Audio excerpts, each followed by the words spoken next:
মাদক মুক্ত সমাজ চাই, শিক্ষার আলো সর্বত্র ছড়াই, মাদককে না বলুন, শিক্ষার আলোয় হেঁটে চলুন। এই স্লোগানকে সামনে রেখে জামালপুরের দেওয়ানগঞ্জ উপজেলার ৩ নং পাররামপুর ইউনিয়ন রহিমপুর যুব সমাজ ও গ্রামবাসীর উদ্যোগে মাদক প্রতিরোধ এবং শিক্ষা উন্নয়ন বিষয়ক আলোচনা ও বিক্ষোভ সমাবেশ অনুষ্ঠিত হয়েছে।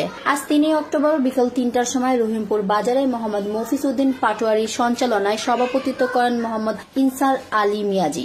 এ সময় প্রধান অতিথি হিসেবে উপস্থিত ছিলেন ৩ নং পাররামপুর ইউনিয়ন বিএনপির সভাপতি মনিরুল ইসলাম। বিশেষ অতিথি হিসেবে উপস্থিত ছিলেন ৩ নং পাররামপুর ইউনিয়নের চেয়ারম্যান মোহাম্মদ সেলিম মিয়া জেকে, তারাটিয়া পুলিশ তদন্ত কেন্দ্র অফিসার ইনচার্জ মোহাম্মদ জুলহাজ ও মানব সেবা ফাউন্ডেশনের চেয়ারম্যান সাখাওয়াত হোসেন প্রমুখ ও রহিমপুরের সকল যুব সমাজ তাদের অঙ্গীকার মাদকের বিরুদ্ধে সামাজিক প্রতিরোধ গড়ে তোলা, শিক্ষার মান উন্নয়ন, সচেতনতা বৃদ্ধি, তরুণদের সঠিক পথে অনুপ্রাণিত করা, পরিবার ও সমাজকে আলোকিত ভবিষ্যতের দিকে এগিয়ে নেওয়া। প্রধান অতিথির বক্তব্য বলেন, সমাজকে মাদক মুক্ত করতে হলে সবাইকে একসাথে এগিয়ে আসতে হবে। ছেলে মেয়েদের হাতে মোবাইল দেওয়া যাবে না ও প্রত্যেকটি অভিভাবককে সচেতন হতে হবে, তবে সমাজ মাদক মুক্ত নিয়ন্ত্রণে আসবে।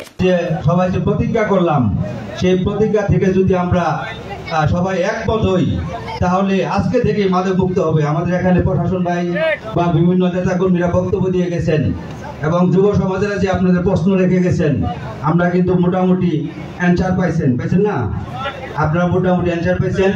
তো আমরা চাই আগামীতে আমরা আজকে যে মাদক নিয়ে যে র্যালি হয়েছে, বিক্ষোভ হয়েছে, আমাদের মোটামুটি এই দেওয়ানগঞ্জের এবং বক্সিগঞ্জের সবাই মোটামুটি অবগত হয়েছে যে রহিমপুর মাদক বেচা কিনে বা খাওয়া। আগে ছিল আমাদের বক্সিগঞ্জের রামরামপুর নামে একটা গ্রাম আছে সেই এলাকায়, কিন্তু সেটা আজকে বুঝে গেছে। বুঝে গিয়ে আজকে আমরা রহিমপুরের মাদকের যে সরাসরি আমি নিজেও জানতাম না।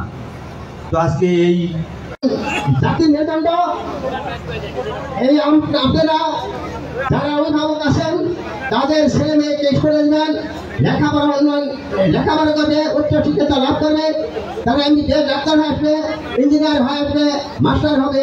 তাদের কি ইঞ্জিনিয়ার দায়িত্ব হলে কি তারা মেশিন কারিগর এবং এমবিবিএস ডাক্তার তারা রোগীর নির্ভর করবে।